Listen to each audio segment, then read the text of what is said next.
Welcome to the No Mom is an Island podcast. As moms, we often long for moments of being alone, but the truth is sometimes we feel downright lonely. The intention of this podcast is to show you that you aren't alone, that we all experience similar things along this mothering journey. If you enjoy this podcast, please check out the episode description to hear of easy ways you can help this podcast continue, and also to see a list of the things that Allison talks about in today's episode.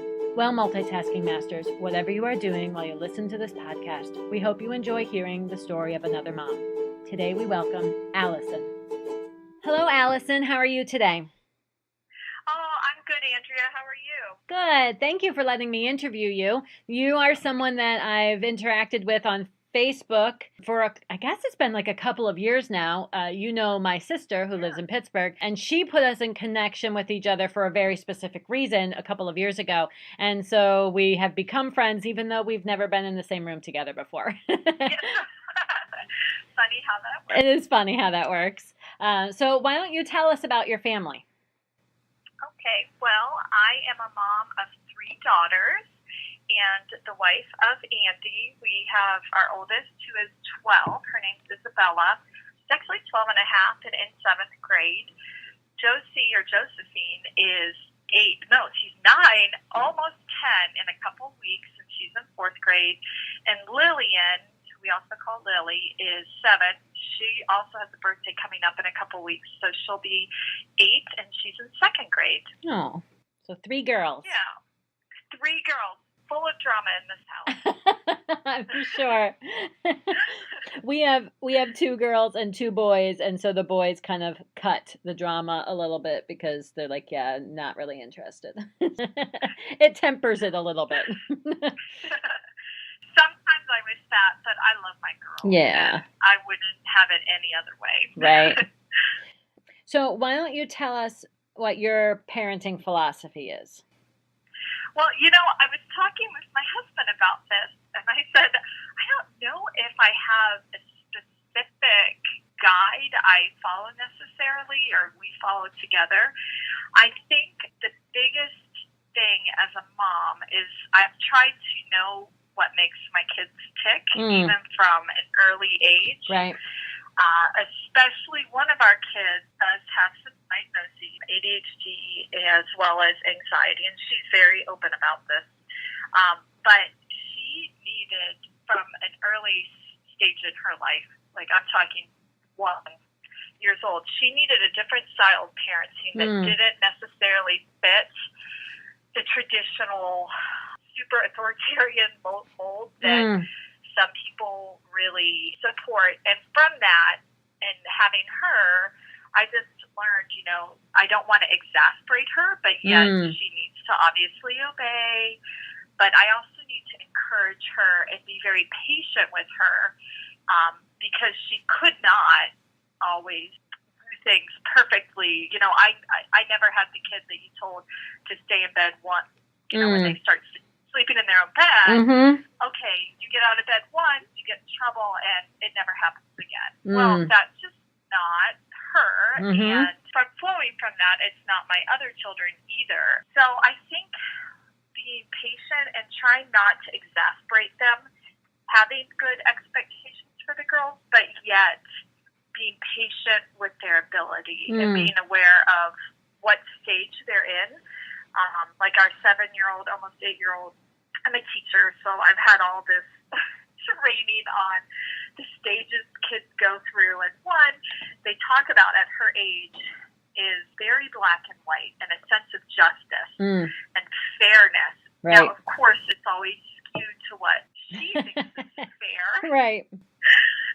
So we have to obviously deal with that as well. Like, that's what you want. There's selfishness involved in your view.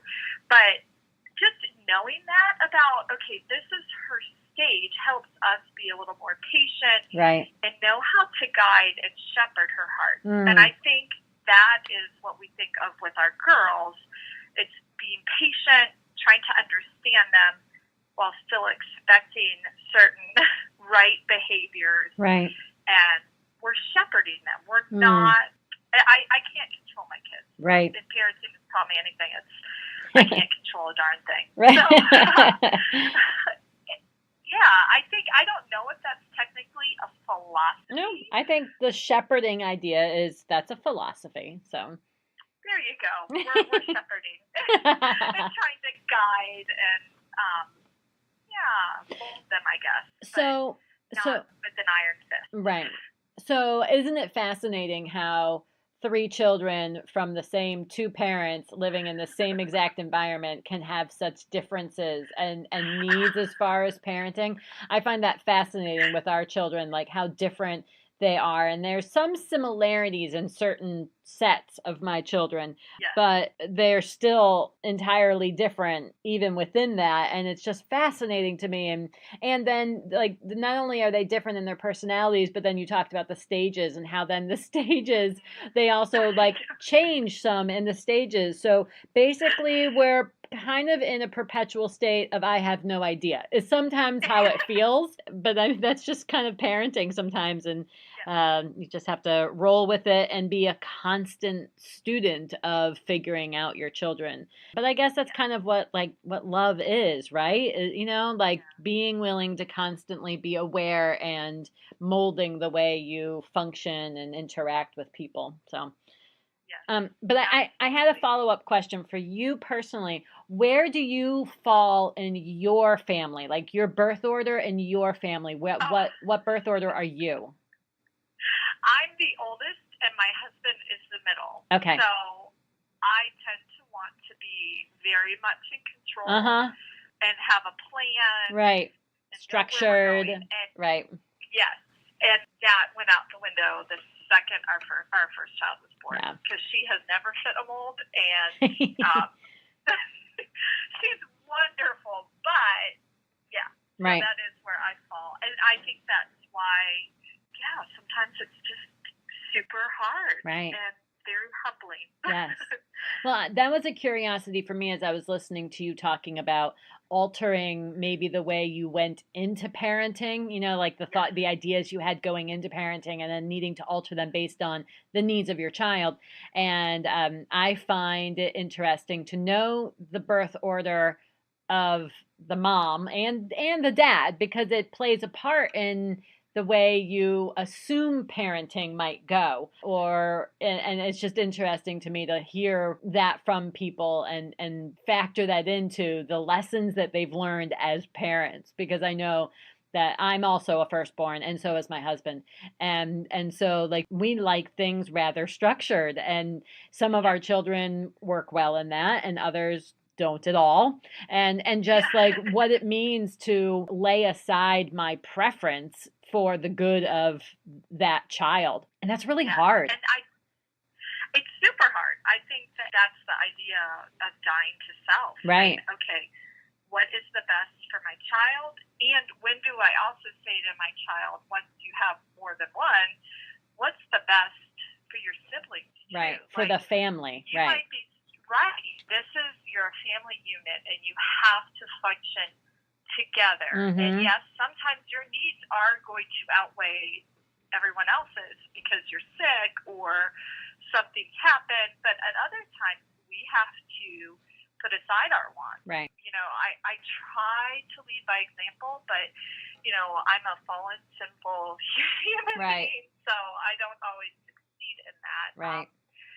But that has been the hardest thing. And I think having a husband who doesn't need as much structure.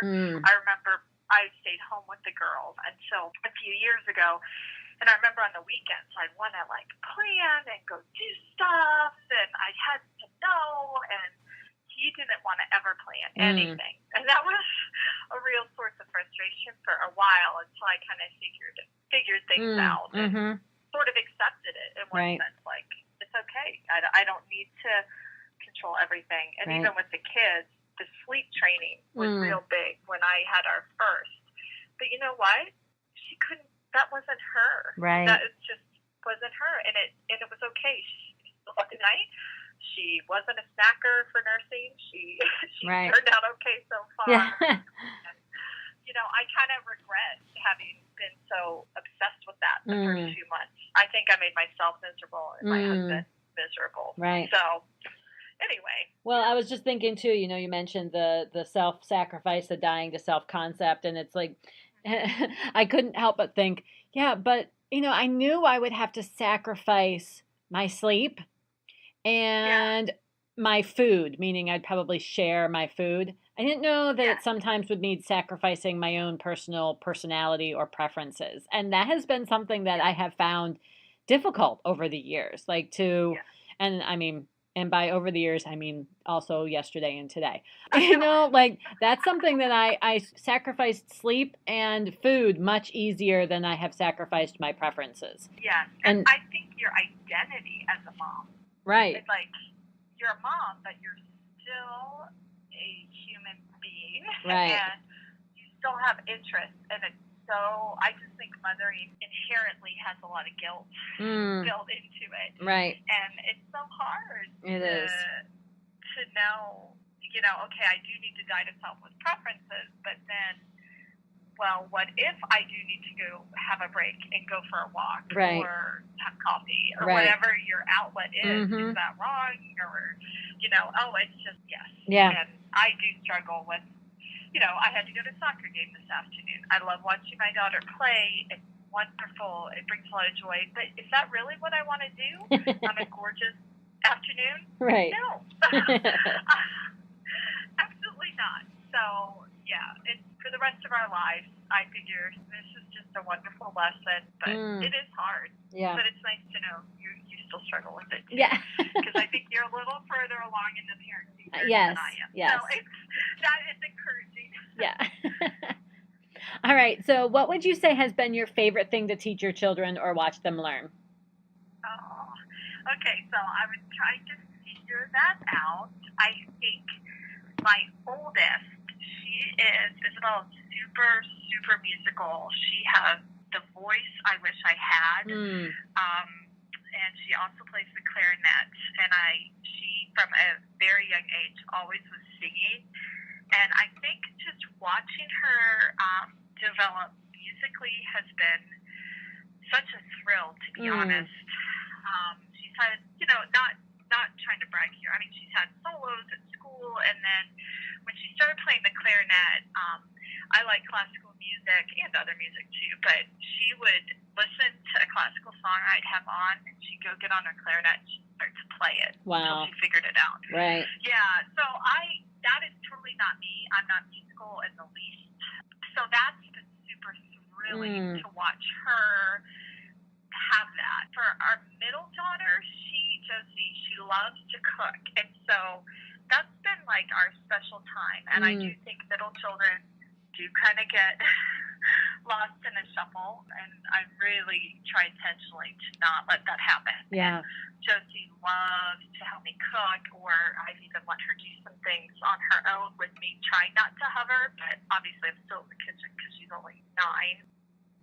I think with my Lily, she loves soccer, and she is pretty good at it. So watching her skills develop there, but then on the flip side, when she figured out how to read, just sitting there with her, we worked together, because she has older sisters, so she wants to read like them. Working together on her words and her sounds, and as kindergarten, she started kindergarten and progressing through that. Just seeing her reading take off and her joy in being able to read. Yeah. I just really, really enjoy that. Yeah. And now she's reading chapter books out loud to her sisters that her sisters have read before, but they like to hear her read. That's sweet. Yeah. So I think those are things that I've really, really enjoyed. Yeah. All right. On the flip side, then, what has been your least favorite thing to teach them or watch them learn? Potty training. Ah, yes. I just say, you probably get that answer. It actually is very common. Is it? I am so glad that ship has sailed. I know. We have talked and prayed about having another one, and I said to my husband, I don't want to potty train ever again. Not that that's the real reason, but that season, again, I like order. I like plans. My younger two especially, and everyone says girls are easier. Oh, no. I don't want to embarrass them, but let's just say they were well into 3.5 before all pieces of potty training were done. I don't know that I would say girls are easier. I think some children are easier. I don't know that you can classify it as genders. I think some children are just easier than others. And I don't even know, like, looking at my children, I wouldn't even say it's necessarily looking at their personalities now that you would be able to predict which ones of them were easier to potty train based on their personalities now. So I don't even, I kind of feel like there is no rhyme or reason why some children are easier than others. I have no idea. Oh, I love that you said that because I felt like a failure. Yeah. I really did. And I think that's one of the hardest things about mothering, you know, is if your kid throws a temper tantrum in the store and they should be beyond that stage or they're young and you took them out and they really needed their nap, all this has happened to me, you feel like I am the worst mother in the world. Yeah.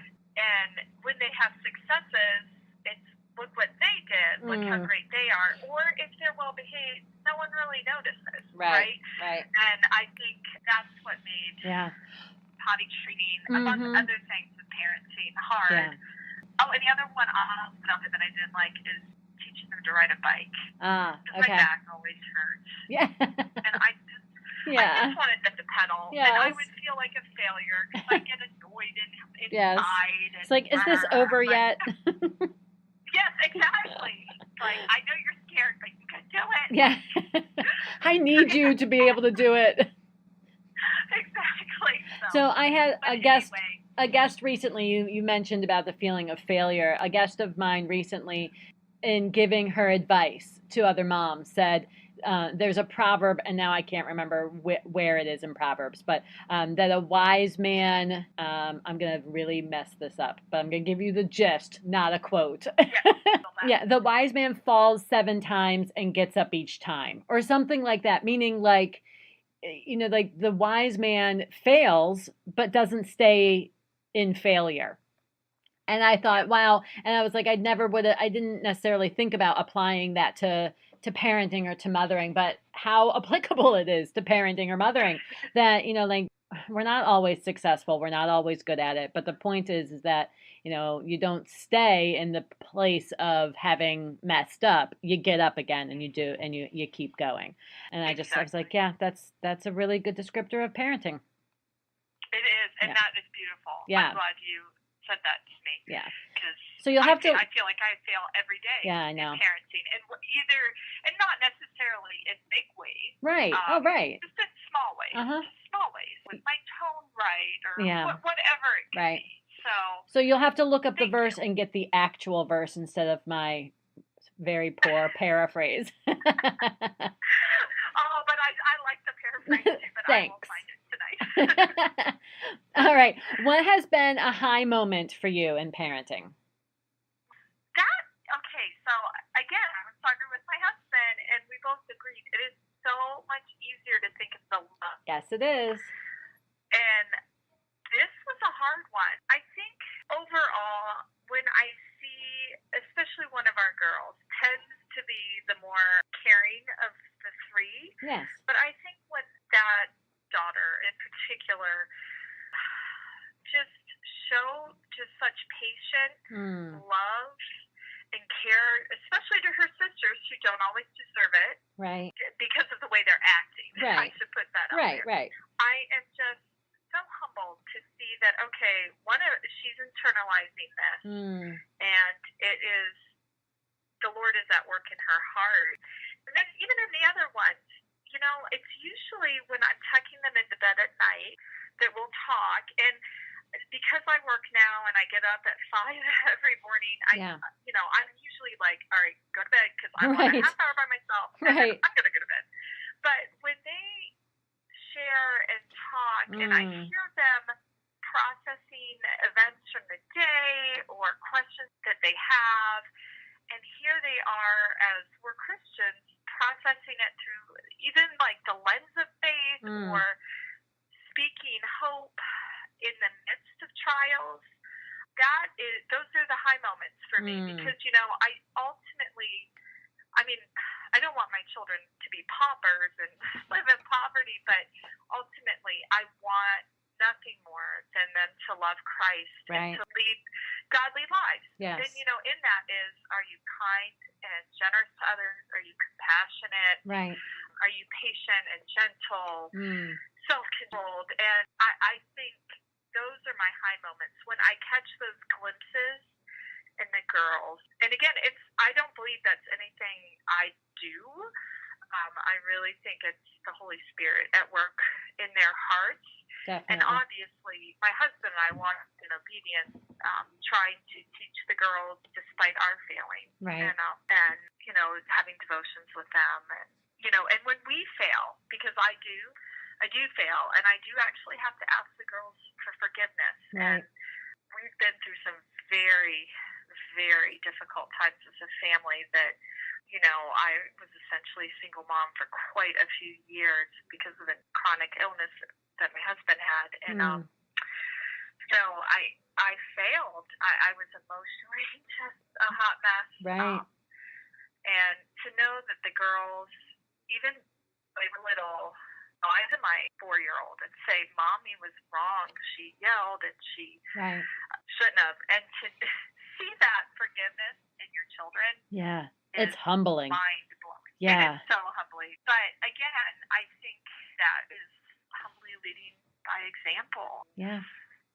Because I don't have it all together. I really wish I did, but I don't. But that's why we have Christ. Right. So I've also realized that while I wish more of my lessons were about the positive things that I've always taught my children, that when I have failed and am willing to admit it and to seek the forgiveness and redemption, that does model something really healthy to my children too. That I'm modeling that adults aren't perfect either.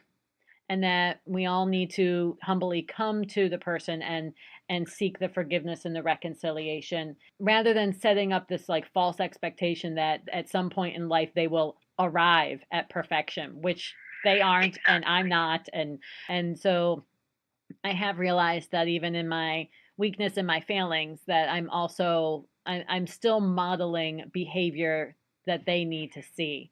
And again, I wish more of those lessons were about the positives and not the I'm sorries. However, I have come to realize that those are also valuable and not to discount them and not to just categorize them as shame, but instead to redeem even those moments. Amen. I think that's why those moments happen. All through Scripture, the Lord uses the broken to show His glory and His goodness. Exactly. And for those of us who are Christians, look at the way of Christ. Now, He was sinless, of course, but He had to suffer, and He's the King of this world, the Creator, but yet He suffered and rose again.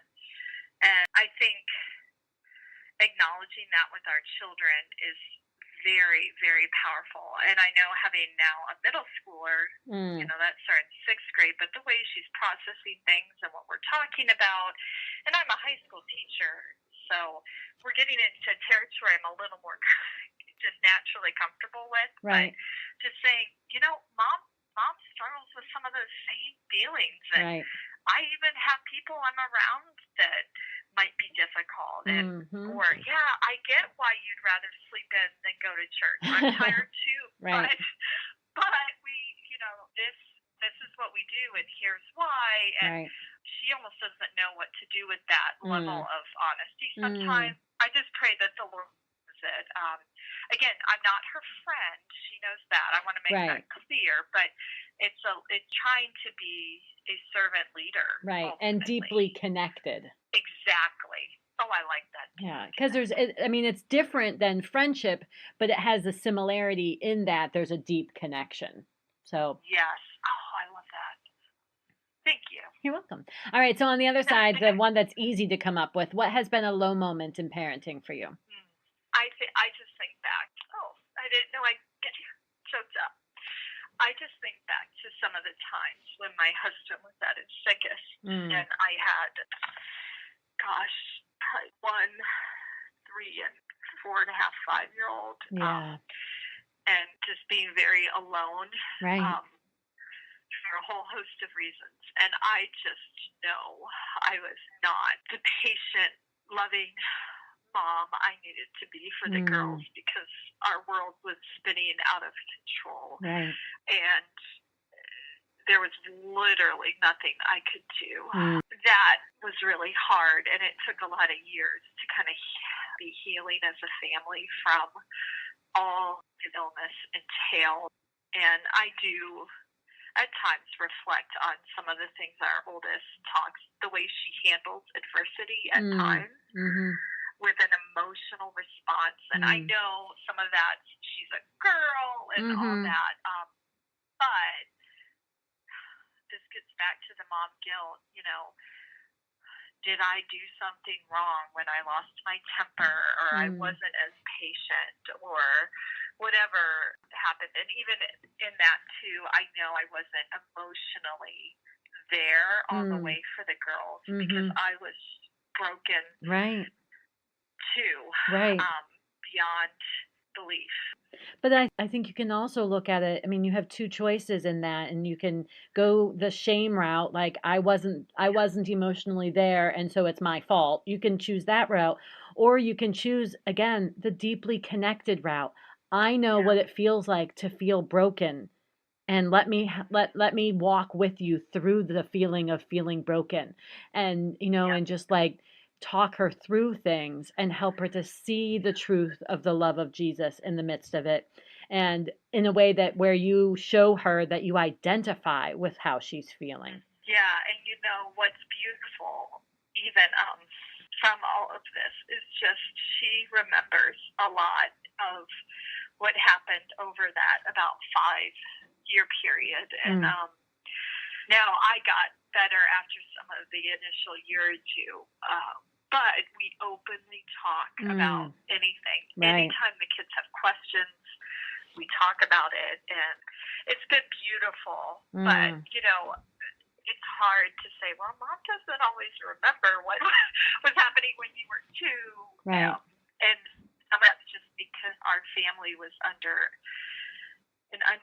not unusual, but just a very extremely stressful, broken time. And, it lasted for years. Yeah. I mean, years. A long time. But God is good, and I know He gave us that for a reason. And I think ultimately that's helped me be a better mom, even though there is still it's just sad, Yeah. It's just, I think there's a level of mourning what happened and that time that might not ever completely go away. And I'm okay with that. We don't dwell on it, but it has certainly shaped the trajectory of our life. Yeah. That's one reason why I work now. So, but in all of that, God's protecting hand was with us. Right. And that's beautiful to be able to point to our children. Definitely. We can point to so many things. And they're kind of like, in the Old Testament, they would build the rock altar to say this happened. Yes. Just to symbolize. And we have a lot of those in our family. But it's still, I don't talk about it a lot. But when I think about it at this level, it's sad. And I think of any other mom that might be struggling. It's hard. It is just hard. It's painful. And there's no magic pill or bullet or anything that'll take it away. Right. So, yeah. All right. So, that's sad. Maybe on a lighter note, what would you say has been your biggest parenting influence? Well, my friend who is actually, this is still sad. Oh my gosh, her name is Wendy Thomas. She was a woman in our church when we lived in Pittsburgh who was the most godly woman I knew, and she was a mentor. She did, unfortunately, contract ALS, Lou Gehrig's disease, and she passed away a few months ago. But Wendy, her kids, one is not too far off from my age, but the other two were in the home when we lived there. And just to watch Wendy parent. She was the one who understood her kids and who was gentle with them.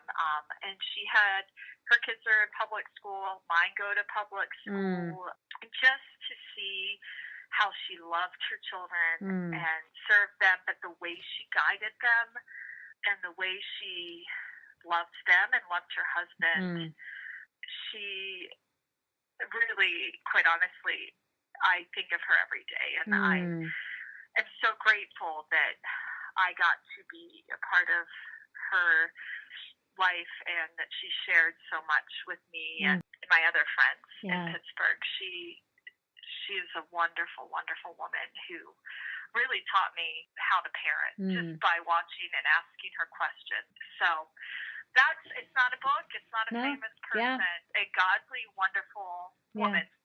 What a wonderful legacy, and a reminder to us that we can also leave a legacy, that we need to, sometimes we need to back up a little in our perspective and look at the big picture and think, what legacy can I be leaving for my children, for the people who watch me parent, for people who come alongside me. And it's kind of a neat thought, like not to be intimidating as a thought, but just as a beautiful reminder of what this human journey is. So that's beautiful. And it is. And it's a reminder to me as I see young moms in my church, like, okay, how can I just maybe encourage them in small ways? Right. Unfortunately, most of them, not all, but they're all home, which is a good thing, but I work now, so I can't. Yeah, you don't have the time flexibility. Active, right. But how can I encourage them the way Wendy encouraged me, and how can I love them? Yeah. So, yeah. What do you do for self-care? How do you make time or take time for yourself? Oh, well, this is huge for me. And even it's changed over the years, obviously, with the kids' age and stage. I have found for me to be kind of emotionally, there's two things, emotionally kind of with it and not ready to explode. Yes. Especially when I was at home. Because, when you're doing those diaper changing and all that, that's physically wearing. Yes. And now, like, parenting, I guess, middle school and middle-age kids, it's very emotionally draining. It's changed.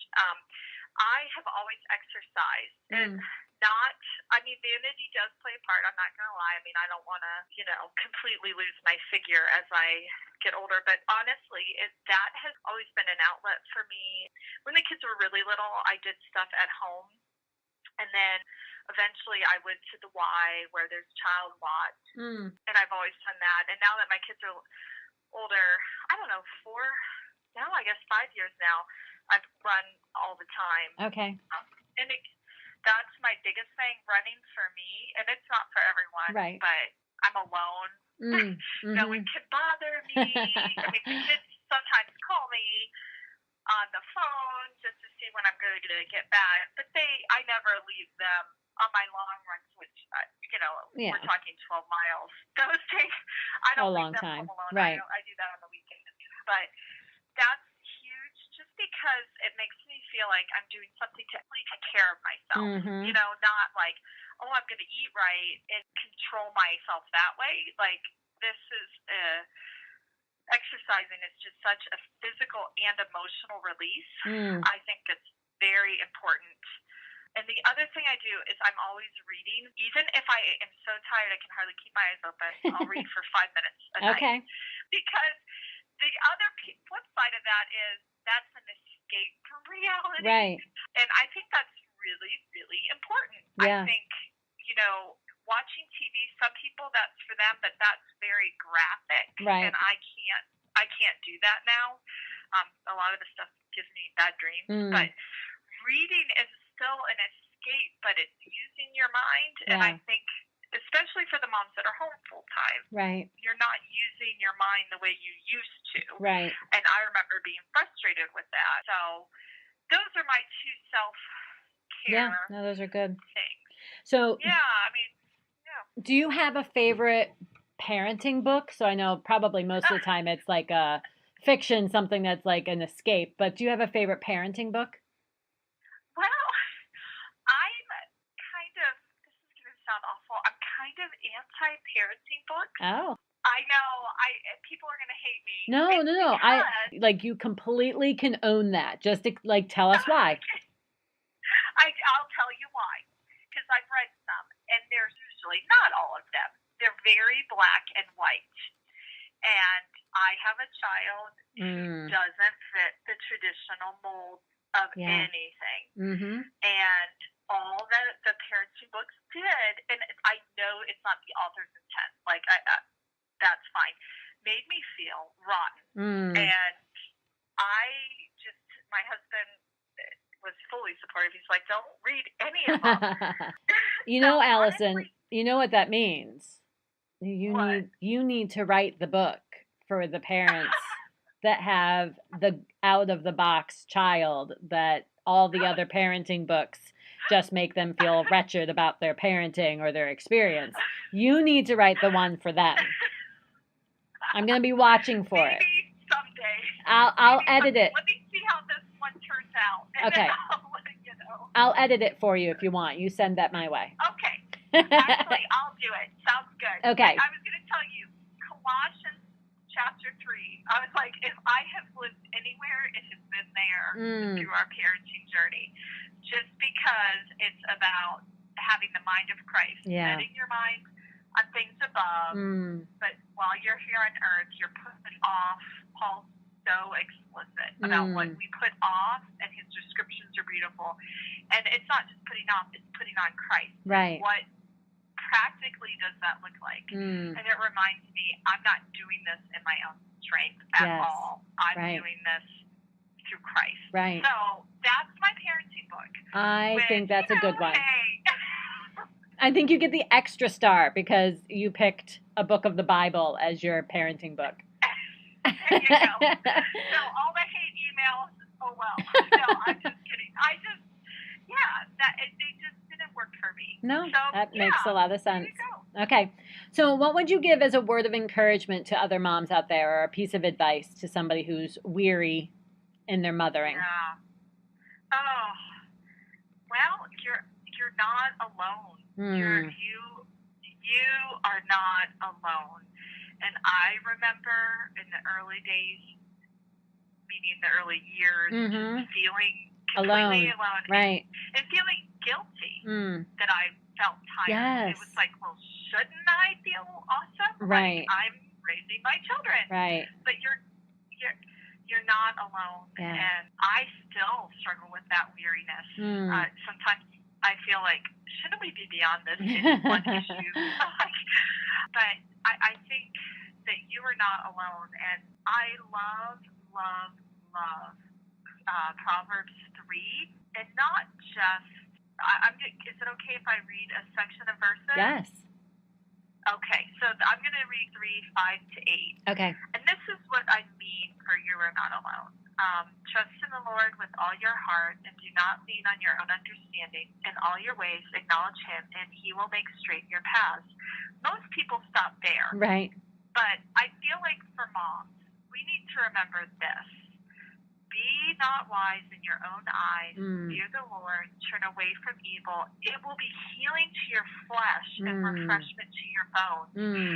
If we're trying to do this parenting journey and trying to shepherd our kids outside of Scripture in Colossians 3, in the whole of Scripture, we're then being wise in our own eyes, and our weariness is even that much more exacerbated or that much more. So for the Christian mom, you're not alone, and turn to Christ and, pray about your kids' issues and pray through what they're struggling with and what you're struggling with in relation to that. God is faithful and he will guide you. And for the mom who isn't a believer, find a moms group, a mothers of preschoolers, or find a church, find a friend, just to talk about what does it look like to be a Christian mom and what does it mean to know Christ. Right. Because he is our redeemer, and it's not about perfection. It's about love and care. Moms, you're not going to be perfect, and it's okay. Yes. It's okay. And your kids aren't going to be either. Right. And that's okay too. Right. So, there you go. That's good advice. Thank you, Allison, for letting me interview you. It's been a joy to get to know you even better as a result of talking about parenting. And I appreciate your transparency and your willingness to talk about things and to help others realize that they aren't alone. Just sometimes by hearing that my struggles are not exclusive to me helps us not to feel alone. So thank you for being willing to share your ideas and your thoughts and your struggles to help whoever's listening out there to know that they aren't alone. I really appreciate it. Oh, my pleasure. My pleasure. Well, you have a nice night, and I thank you again. All right. And I'll talk to you. And I'll talk to you on Facebook. Yeah, sounds good. I'm looking forward to it. Okay. I'll see pictures of your kids. Yeah. All right. Oh, thanks. Thank you, Andrea. All right. It was a pleasure. Oh, thank you. Have a good night. You too. All right. Bye-bye. Thank you for joining us on the No Mom is an Island podcast. We hope that it was an encouragement to you wherever you are in your mothering journey. If you would like to share your story or would like to see something added to our interviews, please contact us at nomomisanisland@gmail.com or send us a message on Facebook or Instagram. If you have enjoyed listening to the stories of other moms, please check out the episode description to hear of easy ways that you can help this podcast continue. Also found in the episode description, you will find the verses that Allison mentioned in today's episode. Thank you for listening.